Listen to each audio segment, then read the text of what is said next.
میں کل سے تمہیں کال کر رہا ہوں عروسا، تمہیں میرا کچھ خیال ہے؟ میں کتنا پریشان ہوں تمہارے لیے۔ دوپہر کے قریب جا کے اسے ڈسچارج ملا تھا۔ اس دوران اس نے ہادی اور اپنے دادا کو اپنے ساتھ دیکھا تھا۔ وہ جو بولنے لگی تھی پھر سے اپنے خول میں بند ہو گئی تھی۔ وہ گھر واپس آئی تو اپنا موبائل پر مراد کی مس کال دیکھ کر اسے بیک کال کی تھی جو پہلے ہی کال پر اٹھا لی گئی تھی۔ دادی کے ساتھ تھی، فون دوسرے کمرے میں تھا۔ اس نے جھوٹ بولا تو مراد نے گہری سانس لی تھی۔ تمہاری آواز سے اندازہ ہو رہا ہے مجھے عروسا، تم جھوٹ بولنے لگی ہو۔ مراد کی بات پر وہ مسکرائی تھی۔ اس کی دوا لے کر کمرے میں داخل ہوتا ہادی چونکا تھا۔ میرے سچ سننے کے لیے تم نہیں ہو یہاں، اس لیے سچ جھوٹ بولنا سیکھ رہی ہوں۔ عروسا کی شکست زدہ آواز سن کر ہادی کا دل بے چین ہوا تھا، جبکہ مراد چپ ہو گیا تھا۔ میں تم سے ملنے آ رہا ہوں، تمہارے سارے سچ سننے، مراد نے کہہ کر فون بند کر دیا تھا۔ عروسا مسکرا کر آنکھیں موند گئی تھی۔ ہادی دعا کر شاپر وہیں ٹیبل پر رکھ کر واپس چلا گیا تھا۔ مت کرو مراد، تمہارا رویہ مجھے پھر سے زخمی کر دے گا۔ وہ دل ہی دل میں مراد سے مخاطب تھی۔ تم کس طرح تجھ سے کہیں کتنا بھلا لگتا ہے، تجھ کو دیکھے تو تیرے دیدار میں گم ہو جائیں۔ ہم تیرے شوق میں یوں خود کو گنوا بیٹھے ہیں جیسے بچے کسی تہوار میں گم ہو جائیں۔ شان کی برتھ ڈے ہے اور کیک ہم کاٹیں گے۔ مجھے پچھلے کئی سالوں سے اسپیشل فیلنگ آتی ہے جب وہ دو بار سیلیبریشن ہوتی ہے اور چیف گیسٹ میں ہوتی ہوں۔ بنین نے لیپ ٹاپ آن کرتے ہوئے کہا تو اس کی بات پر عطرت بیگم اور مدثر صاحب دونوں مسکرائے تھے۔ ہائے شان، برتھ ڈے وش نہیں کرو گے؟ ویڈیو کال پر شان کے آتے ہی بنین نے اتراتے ہوئے کہا تو شان نے آئی برو اچکائے تھے، اپنی ماں کی جانب دیکھا تھا جو مسکراہٹ دبائے کھڑے تھے۔ ہو جاؤ خوش، جتنا ہونا ہے، چند ماہ بعد واپس آ رہا ہوں۔ شان نے اپنے تئیں اسے جتایا تھا، مگر اس کی مسکراہٹ گہری ہوتی دیکھ کر اس نے ناسمجھی سے اسے دیکھا تھا۔ چند ماہ بعد میری پھر سے برتھ ڈے ہے، وہ بھی اصل والی۔ وہ اسے چڑھا کر ہنستی چلی گئی تھی۔ شان نے عطرت بیگم اور مدثر صاحب کی جانب دیکھا تھا۔ میرے آنے تک اس کا علاج کروا لیں، میں ایک پاگل کے ساتھ کیسے ایک گھر میں رہوں گا؟ شان نے دہائی دی تو بنین کی ہنسی تھمی تھی۔ اس نے خونخوار نظروں سے شان کو گھورا تھا۔ یاد رکھنا، پاگل کچھ بھی کر سکتے ہیں، وہ ہلکے سے غصے سے بولی تھی۔ میں اتفاق کرتا ہوں تمہاری اس بات سے، پاگل اور بنین کچھ بھی کرنے کی صلاحیت رکھتے ہیں۔ پاگل اور بنین کچھ بھی کرنے کی صلاحیت رکھتے ہیں، اس نے تائیدی انداز میں سر ہلاتے ہوئے کہا تو اس کی بات پر عطرت بیگم اور مدثر صاحب کہکا لگا کر ہنسے تھے۔ بنین نے مڑ کر ان دونوں کی جانب شکایتی نظروں سے دیکھا تھا۔ بس مجھے یقین ہو گیا ہے، آپ لوگ مجھے کہیں سے اٹھا کر لائے تھے، یہی ہے آپ کی سگی اولاد، بنین نے منہ بگاڑتے ہوئے کہا تھا۔ اسٹاپ اٹ بنین، شان نے غصے سے اسے ٹوکا تو مدثر صاحب نے غصے سے اس کی جانب دیکھا تھا۔ وہ ہمیشہ ہی ایسی باتیں کرتی تھی، مگر اس بار شان جانتا تھا کہ وہ سچ جان چکی ہے، اس لیے غصے سے اسے ٹوک بیٹھا تھا۔ ماحول کو سنجیدہ ہوتا دیکھ کر اس نے گہری سانس لی تھی۔ تم کیک کاٹو بیٹا، مدثر صاحب نے نارمل ہوتے ہوئے کہا تو بنین نے نفی میں سر ہلایا تھا۔ پہلے سچ بتائیں، بنین کی بات پہ عطرت بیگم اور مدثر صاحب نے ناسمجھی سے اسے دیکھا تھا، جبکہ شان اسے روکنا چاہ رہا تھا۔ کیسا سچ بنین؟ عطرت بیگم نے آگے بڑھتے ہوئے پوچھا تھا۔ یہی کہ اسے کوڑے دان سے اٹھایا آپ نے، اس نے ناراضگی دکھاتے ہوئے کہا تو شان سر نیچے کیے ہنس گیا تھا۔ ہاں بالکل وہیں سے اٹھایا تھا، تبھی تو اتنا گندا رہتا ہے بچپن سے۔ مدثر صاحب نے اس کا مذاق اڑایا تو شان نے منہ بسوڑا تھا۔ بس کریں پاپا، شان نے چڑھتے ہوئے کہا جو مزید اس کی حرکتیں یاد کروانے کا سوچ رہے تھے۔ وہ تینوں اس کے چڑھنے پر ہنسے تو وہ ان کے ساتھ ہنسنے لگا تھا۔ جی جناب، ہماری پوری نظر ہے اس لڑکی پر۔ ایک آدمی تابعداری سے سر جھکائے سمت کے سامنے کھڑا تھا۔ کل وہ لڑکی ایک فائل لے کر اپنے گھر سے نکلے گی، تمہیں وہ فائل مجھ تک پہنچانی ہے، یاد رہے صرف فائل، لڑکی کو کوئی نقصان نہ پہنچے۔ سمت نے بے چینی سے اپنی ٹانگ ہلاتے ہوئے کہا تو وہ شخص تابعداری سے سر ہلاتے ہوئے الٹے قدم لیتا وہاں سے اٹھ گیا تھا۔ میں بھی دیکھتا ہوں تم فائل کیسے جمع کراتی ہو مس بنین مدثر رضا، وہ دل ہی دل میں بنین سے مخاطب تھا، پھر کھڑے ہوتے ہوئے کمرے کی جانب بڑھ گیا تھا۔ کمرے میں لگی فوٹو کو دیکھ کر وہیں بیٹھ گیا تھا۔ بہت جلد آپ کے قاتل میرے سامنے ہوں گے چاچو، جنہوں نے آپ کو مجھ سے چھینا۔ آپ نے کہا تھا بابا کا خیال رکھنا، دیکھیں میرے ہوتے ہوئے کوئی انہیں چھو بھی نہیں سکتا۔ وہ سامنے لگے اعتصام کی فوٹو سے بات کر رہا تھا، گلے میں اسٹیتھوسکوپ پہنے وہ ایک ہاتھ میں پاکٹ میں ڈالے ایک ہاتھ سے اپنا کوٹ پکڑے کھڑا مسکرا رہا تھا۔ آپ بہت جلد چلے گئے چاچو، لیکن آپ فکر نہ کریں، میں ڈھونڈ لوں گا اسے، اس نے اٹھ کر ان کے تصویر پہ ہاتھ پھیرا تھا اور پھر کمرے سے نکلتا چلا گیا تھا۔ یہ اپارٹمنٹ ارتسام کا تھا جہاں وہ اپنی پڑھائی کے دوران رہائش پذیر تھا۔ اب یہ اپارٹمنٹ سمت کے پاس تھا۔ اس نے اپنے چچا کی کسی چیز کی ترتیب نہیں بدلنے دی تھی۔ بہت سالوں بعد بھی ویسے کا ویسے ہی تھا۔ وہ مشکل میٹ آ کر صفائی کرتی تھی، ورنہ وہ کسی کو اجازت نہیں دیتا تھا کہ کوئی اس کمرے میں آئے۔ نظر رکھو لڑکی پر۔ سمت کا بھیجا آدمی اپنے ساتھیوں کے ہمراہ بنین پر نظر رکھے ہوئے تھا۔ لڑکی جیسے اس روٹ پر آئے گی فوراً اسے فائل چھین لینا۔ وہ سب الرٹ تھے۔ بنین جیسے ہی سنسان رستے پہ آئی تھی وہ سب لوگ اسے گھیر چکے تھے۔ کون ہو تم لوگ؟ بنین نے خوفزدہ ہوتے ہوئے قدم پیچھے لیتے ہوئے پوچھا تھا، مگر وہ لوگ کوئی جواب دیے بغیر آگے بڑھ کے اسے فائل چھیننے لگے تھے۔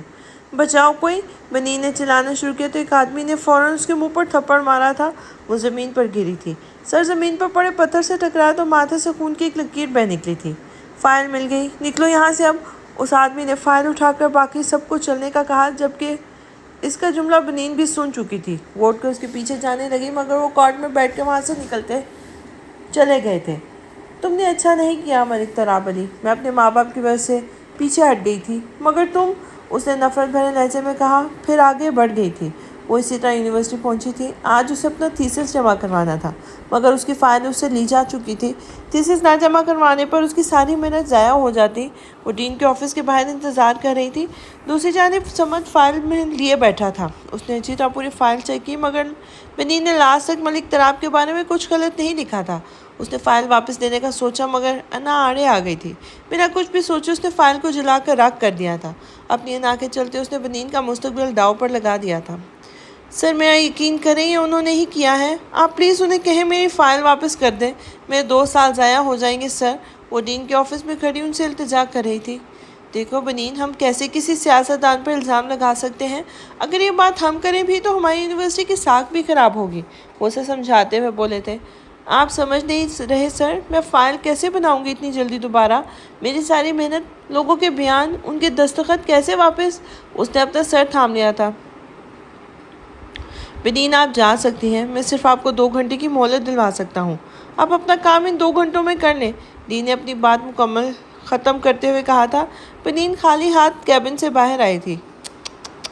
لگتا ہے کوئی ابھی رو دے گا۔ سمت کی مذاق اڑاتی آواز پر بنین نے دائیں جانب دیکھا جو اس کی حالت پر ہنس رہا تھا۔ اس کے ماتھے پر خون جمع دیکھ کر اس کی آنکھیں سوکھ رہی تھی۔ کاش تمہارے خاندان کا ایک فرد بھی انسانیت رکھتا ہوتا۔ مجھے افسوس ہو رہا ہے آج، کیسے درندے اور بے ضمیر لوگ ہمارے ملک کو کھا رہے ہیں اور کچھ کھانے کو تیار بیٹھے ہیں۔ بنین نے نفرت سے ایک لفظ بولا تھا۔ سمجھ جو کچھ پل پہلے اس کی چوٹ کی وجہ سے شرمندہ ہوا تھا، ایک بار پھر اسے غصے سے دیکھنے لگا تھا۔ تم نے جو کیا ہے صرف اس کی چھوٹی سی سزا تھی مس بنین۔ میرے بڑے پاپا کے بارے میں آئندہ کوئی بات منہ سے نکالنے سے پہلے سزا کو یاد کر لینا۔ وہ تو مسخرانہ انداز میں کہتا ہوا اسے رستے سے ہٹاتا آگے بڑھ گیا تھا۔ بنین وہیں کھڑی تھی۔ اس نے اپنا فون نکالا اور شان کا نمبر ملایا تھا۔ میری ڈگری برباد ہو گئی شان۔ ملک تراب علی کا گرہن میری زندگی میں سب سے بڑی خواہش مار گیا۔ تم نے کہا تھا اپنی خواہش مرنے مت دینا، لیکن اب کیا کروں میں؟ کیا بنین کو کوئی روک سکے گا؟ وہ شان سے سوال کرتی بنا اس کا جواب سنے فون بند کر گئی تھی۔ اسے 2 گھنٹے ملے تھے اور یہ 2 گھنٹے اس نے ملک تراب کی بربادی کو دیے تھے۔ اپنے آنسو صاف کرتی وہ ایک کے بعد ایک پوسٹ سوشل میڈیا پر ڈال رہی تھی۔ اس کے موبائل میں ملک تراب کا یہ انٹرویو بھی ریکارڈ تھا جو اس نے پوسٹ کر دیا تھا۔ جنگ ہے تو پھر جنگ صحیح، وہ ایک قدم سے بولتی یونیورسٹی سے نکلتی چلی گئی تھی۔ پیچھے سوشل میڈیا فوراً ہی سرگرم ہو گیا تھا۔ کہاں تھے اب تک؟ رات ہونے کو آئی ہے۔ شارق گھر لوٹا تو نوریہ بیگم نے اس کے سوتے ہوئے چہرے کی طرف دیکھ کر کہا تھا۔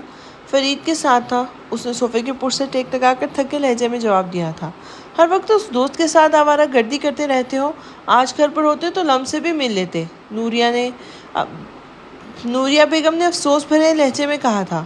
باسط آیا تھا، میں نے آپا سے کہا تھا اس بار لمس آئے تو باسط سے کہنا اسے یہاں سے لے کر آئے، وہ بچی بہت پیاری ہے۔ نوریہ بیگم نے مسکراتے ہوئے کہا تو شارق کو خوف سے ماتھا مسلا تھا۔